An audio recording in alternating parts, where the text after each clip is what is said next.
یقیناً اسلام وہ مذہب مہذب ہے جو سارے کا سارا قربانیوں سے عبارت ہے. اسلامی تاریخ کے اعتبار سے، سن ہجری کے اعتبار سے یہ سال کا آخری مہینہ ہے.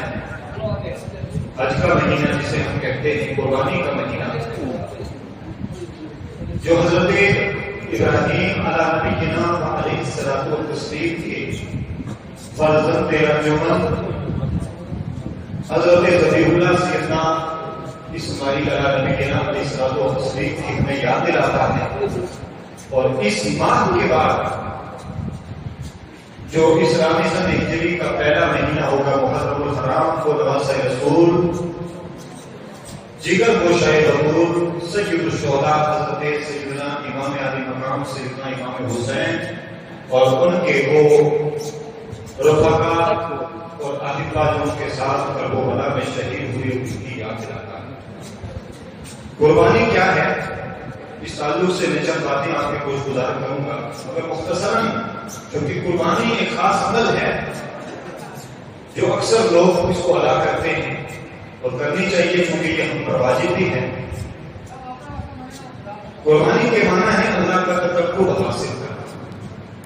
اللہ کا تقرب حاصل کرنے کی یہ چیز، اس لفظ کو قربان سے لیا گیا ہے، قربانی کو قربان سے لیا گیا، اور لفظ قربان جو ہے وہ لفظ قرب سے نکلا ہے. اور قرب کے معنی یہ ہے وہ چیز جسے اللہ کا تقرب حاصل کیا. اور اس قربانی کا جو سارا عمل ہے، بارہا ہم نے اپنی زندگی میں قربانیاں کی بھی ہوں گی اور دیکھی بھی ہوں گی، تو یہ سارے کا سارا عمل جو ہمیں اور آپ کو سکھایا گیا شریعت مطہرہ کی طرف سے، اور ہر عمل جسے ہم ادا کرتے ہیں اللہ کی رضا کے لیے، اس کے تقرب کے حصول کے لیے، اس کا اصول اور ضابطہ یہ ہے. رب کائنات نے کلام مجید میں ارشاد فرمایا ہے، محبوب قل ان صلاتی و نسکی و محیای و مماتی للہ رب العالمین. اے محبوب آپ کہہ دیجئے، آپ فرما دیجئے کہ میری یہ نماز، میری قربانی، میری زندگی، میری موت، سب کچھ اللہ کی. تو جو عمل بھی، جس کا بھی ہم ارادہ رکھتے ہوں کہ اس عمل سے ہم اللہ کا تقرب حاصل کریں، تو وہ سارے کا سارا عمل خالصۃ لوجہ اللہ ہونا چاہیے. کیونکہ نیت کا بڑا اہم دخل ہوتا ہے کسی بھی عمل کی مقبولیت میں. تو قربانی ایک عظیم شعار ہے دین اسلام کا، اور صحابہ کرام نے جب اس قربانی کے تعلق سے سرکار نبی اکرم صلی اللہ تعالی علیہ وسلم سے پوچھا، یا رسول اللہ یہ قربانی کیا ہے، تو فرمایا کہ یہ تمہارے حضرت ابراہیم خلیل اللہ علیہ نبینا علیہ الصلوۃ والتسلیم کی سنت ہے، جس کو اس امت میں باقی رکھا گیا. تو تھوڑی سی مختصر سے اس وقت میں تھوڑی سی وضاحت کے ساتھ میں چند ایک جو مسائل ضروری ہیں وہ انشاءاللہ آپ کی گوش گزار کروں گا. اور سرکار نبی اکرم صلی اللہ علیہ وسلم کی فرامین کی روشنی میں میں وضاحت کرنا چاہوں گا. ابو داؤد شریف، ترمذی شریف، ابن ماجہ کے اندر یہ روایت مشہور ہے اور موجود ہے. حضرت ام المؤمنین سیدہ عائشہ صدیقہ رضی اللہ تعالیٰ آپ روایت کرتی ہیں کہ حضور نبی اکرم صلی اللہ علیہ وسلم نے ارشاد فرمایا،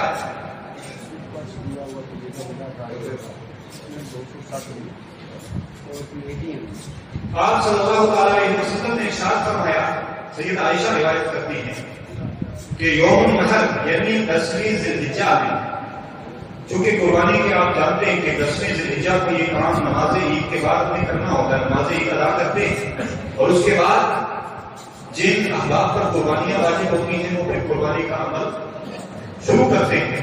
تو 10 تاریخ، 11 تاریخ اور 12 تاریخ یہ 3 دن ہیں.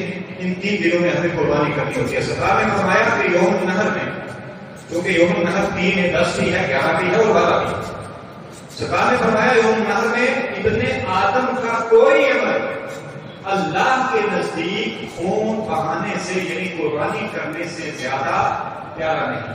یعنی آپ اور بہت سارے اعمال کرتے ہیں اور کرنے چاہیے. کوئی درود و ذکر کرتا ہے, کوئی تسبیح و تحلیل کرتا ہے, کوئی نوافل ادا کرتا ہے ان ایام میں, کوئی صدقے کرتا ہے, خیرات کرتا ہے. وہ سب کچھ اپنی جگہ پر ہے, مگر جو اہم اور لازمی حصہ ان ایام کا جسے ہمارے لیے واجب کر دیا گیا, سرکار فرماتے ہیں کوئی بھی عمل کرنے مگر وہ آپ کا عمل جو قربانی ہے خون بہا کر کے آپ کرتے ہیں, جانور کو ذبح کر کے آپ کرتے ہیں, سرکار نے فرمایا اس قربانی سے زیادہ اللہ کے نزدیک اور کوئی آپ کا عمل نہیں. تو اس لیے یہ قربانی بہت اہم ہے. اور اللہ فرماتے ہیں کہ وہ جانور قیامت کے دن اپنے سینگوں کے ساتھ, اپنے بالوں کے ساتھ, اپنے کھروں کے ساتھ اللہ کی بارگاہ میں حاضر ہوگا, حاضر ہو جائے گا. اور قربانی کا جو خون ہم جب ذبح کرتے ہیں, قربانی کا جو خون بہتا ہے, اس کے بارے میں فرمایا کہ وہ خون زمین پر گرنے سے پہلے ہی اللہ کے ہاں مقام قبولیت حاصل کر لیتا. تو اس لیے سرکار نے فرمایا کہ جب بھی تم قربانیاں کرو تو قربانی کو خوش دلی کے ساتھ ادا کیا.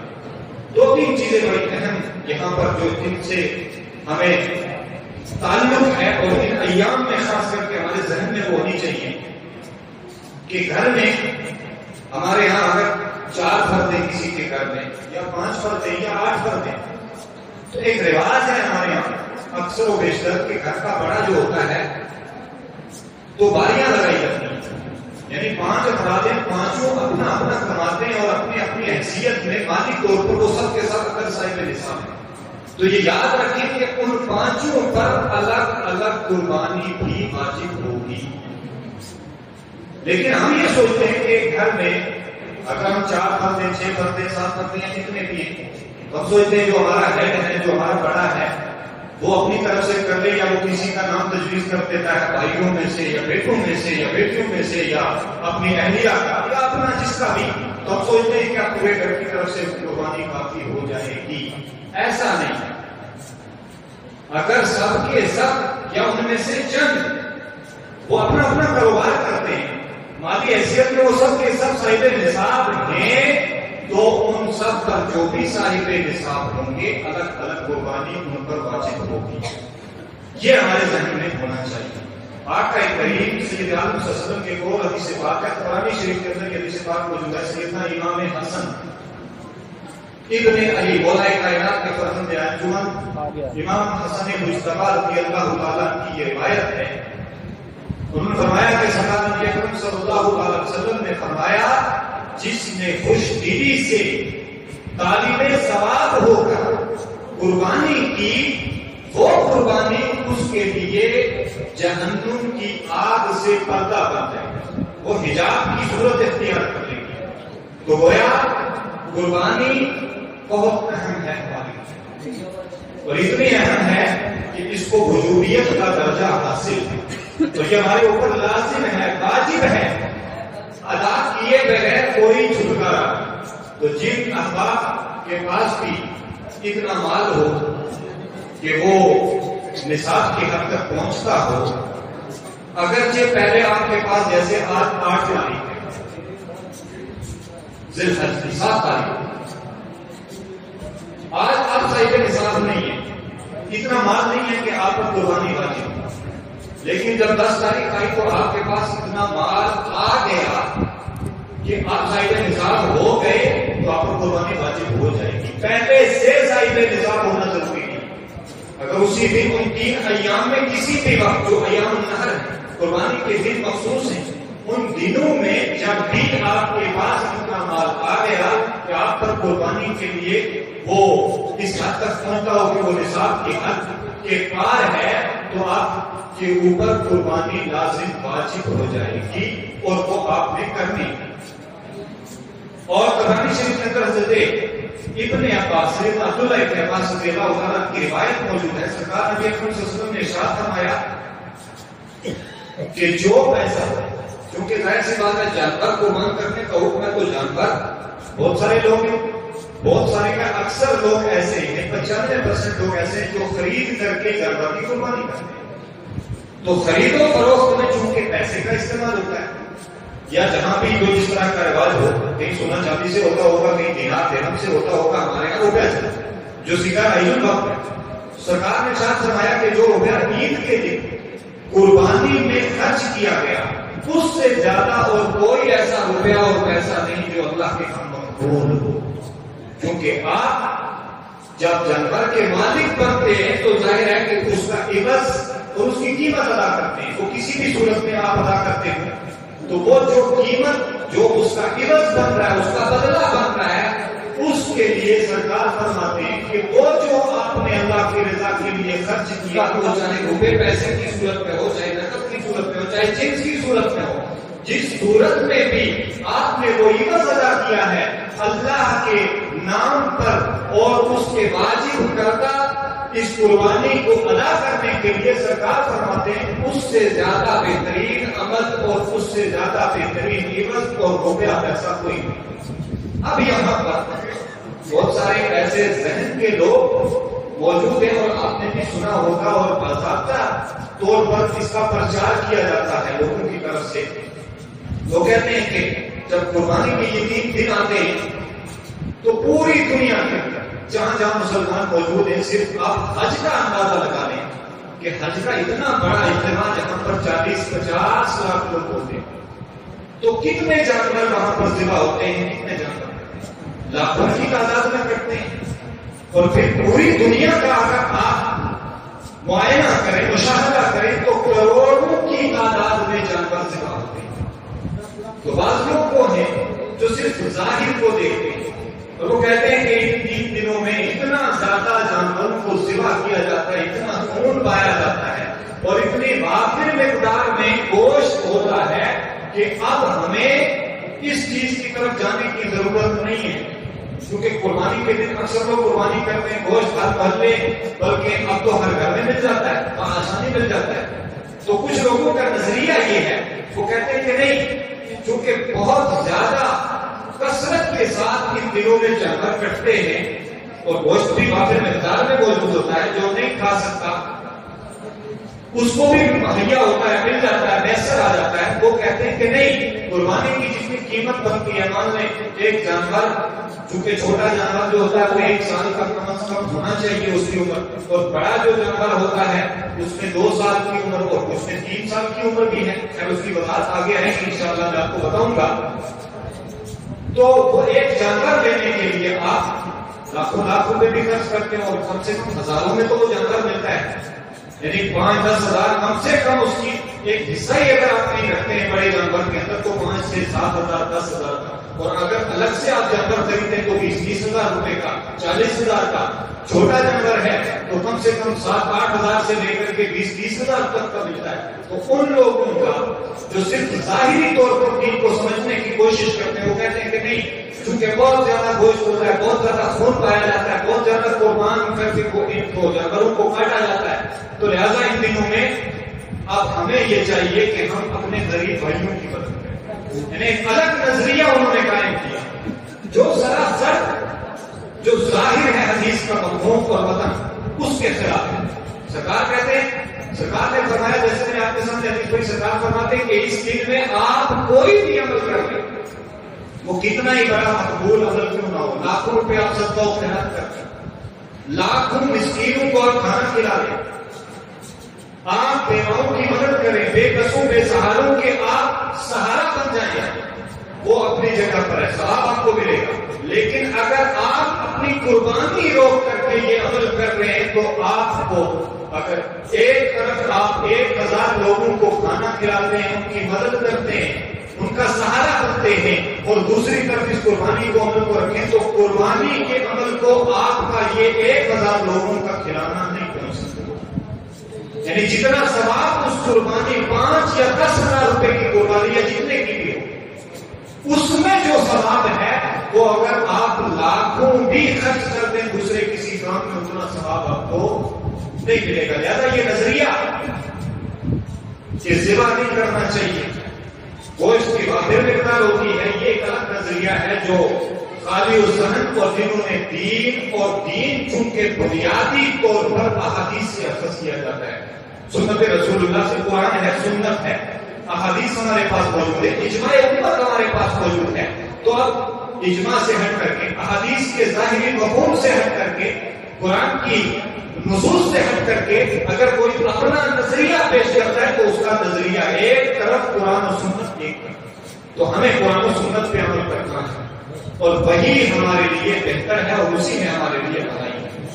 اور آقا کریم علیہ الصلوۃ والتسلیم کی ایک اور حدیث پاک موجود ہے. آقا کریم نے فرمایا آج کے دن، یعنی جب عید کا دن آ جائے، 10ویں دن کا دن ہو، پہلا دن یوم النحر کا ہو، تو آپ نے فرمایا آج کے دن جو کام ہم کو سب سے پہلے کرنا ہے وہ نماز. تھوڑا سا میں اس طرف آپ کی توجہ چاہوں گا، وقت نہیں ہے. سب سے پہلے اس دن ہمارے لیے جس چیز کا حکم ہے وہ ہے روزانہ نماز عید الاضحیٰ جو ہم پڑھتے ہیں. لیکن ہمارے یہاں ایک رواج ہے، وہ رواج یہ ہے، چونکہ حکم یہ ہے نماز عید چاہے عید الفطر ہو یا عید الاضحیٰ ہو، اس کے لیے حکم کیا ہے؟ چاہے جمعہ ہو، کیونکہ جمعہ بھی ایک اجتماعی شکل کے لیے اس کو قائم کیا گیا تاکہ قوم کا، اس ملت کا اور ہمارے دین اسلام کا روب، اس کی شوکت، اس کا دبدبہ دوسری اقوام پر ہے. یعنی جہاں پر ایک ہمارا دینی نظریہ ہے وہاں پر ایک سیاسی نظریہ ہے، اس کے پیچھے اس کا ایک پس منظر ہے. تو ان تینوں اجتماعات کے لیے خاص حکم ہے. نماز جمعہ کے لیے تو یہ ہے کہ مصر اور فضائے مصر ہو، وہاں پر نماز جمعہ ہوتی ہے، شاہد جمعہ سب جانتے ہیں. اور جہاں پر مصر فضائے مصر نہیں ہے وہاں اگر کہیں پر قائم ہے تو قائم کرنے والے جانے، پڑھنے والے جانے یا پڑھانے والے جانے. عید کے لیے اس سے ہٹ کر کے ایک اور چیز ہے کہ عید کی نماز کو، جو کہ جمعہ کے لیے جامع مساجد ظاہر سی بات ہے بنائی گئی ہے، اسپیشلی پانچ وقتہ محلے کی مسجدیں ہر جگہ موجود ہیں، ہر گاؤں میں موجود ہیں، ہر جگہ موجود ہیں، ہر آدھے کلومیٹر 1 کلومیٹر پر آپ کو مسجد ملتی ہے. جمعہ کی کچھ مخصوص مساجد ہیں. اسی طرح نماز عید کے لیے جو افضلیت کا حکم ہے کہ یہ کہاں پر پڑھی جائے، تو اس کے لیے حکم یہ ملا ہمیں کہ یہ اجتماعی طور پر کھلے میدان کے اندر، جس کو ہم عیدگاہ کہتے ہیں، اس میں ہمیں پڑھنے کا حکم دیا. یہ الگ بات ہے کہ نماز عید کا وقت کب شروع ہوتا ہے. نماز عید کا وقت ہوتا ہے طلوع آفتاب جب ہو جائے اس کے بعد سے وقت شروع ہو جاتا ہے. تو زوال سے پہلے تک رہتا ہے. جب سورج ڈھلنا شروع ہوگا اس سے پہلے تک اس کا وقت رہے گا. اب یہ کوئی 4 گھنٹے 5-6 گھنٹے یعنی موسمی اعتبار سے اس میں کمی بیشی ہوتی ہے. لیکن ہمارے یہاں یہ ہے کہ ہر محلے میں، ہر جگہ جہاں پر شرائط ہے، جہاں پر شرائط نہیں ہے، ہر جگہ ہم نے ٹولیاں بنائی ہوئی ہیں. 50 لوگ وہاں پڑھ رہے ہیں، 20 لوگ وہاں پڑھ رہے ہیں، 10 لوگ وہاں پڑھ رہے ہیں. تو جو اصل مقصد تھا اجتماعیت کا، وہ اصل مقصد فوت ہو جاتا ہے. تو سرکار نے فرمایا سب سے پہلے ہم جو کام کریں گے اس دن وہ ہے نماز عید. اس کے بعد پھر ہم قربان گاہ کا رخ کریں گے اور جو ہم نے قربانی ادا کرنی ہے وہ ہم ادا کریں گے. تو گویا اگر کسی نے نماز کی ادائیگی سے قبل کی، یعنی اگر آپ شہر میں تو شہر میں چونکہ کئی جگہوں پر نمازیں ہوتی ہیں، تو وہاں پر اگر آپ شہر میں کسی ایک جگہ نماز ہوگی اس کے بعد قربانی کرتے تو قربانی ہو جائے گی. اسی طرح اگر کسی شہر میں مان لیں ہمارے یہاں اس قصبے کے اندر منڈی کی تحصیل ہے، یہاں پر کسی جگہ اس علاقے میں عید کی نماز 8 بجے ہو رہی ہے، تو ظاہر سی بات ہے اگر وہ شرائط کے مطابق مستحب جماعت قائم ہوئی ہے، اس کے بعد آپ قربانی ادا کر رہے ہیں تو قربانی آپ کی ہو جائے گی. اور اگر وہ شرائط سے ہٹ کر کے ہوا ہے تو پھر آپ جب مکمل اور مستحب جماعت ہوگی اس کے بعد آپ قربانی کریں گے. اور کوشش یہ کریں کہ آپ وہاں نماز پڑھیں جہاں پہ شرائط پائی جاتی ہیں. اگر شرائط نہیں پائی جاتی تو ہم نے وقت گزاری نہیں کرنی. صرف یہ 2 سجدے 6 تکبیریں 2 رکعتیں پڑھ کے وقت گزاری نہیں کرنی ہے، یہ واجب ہے.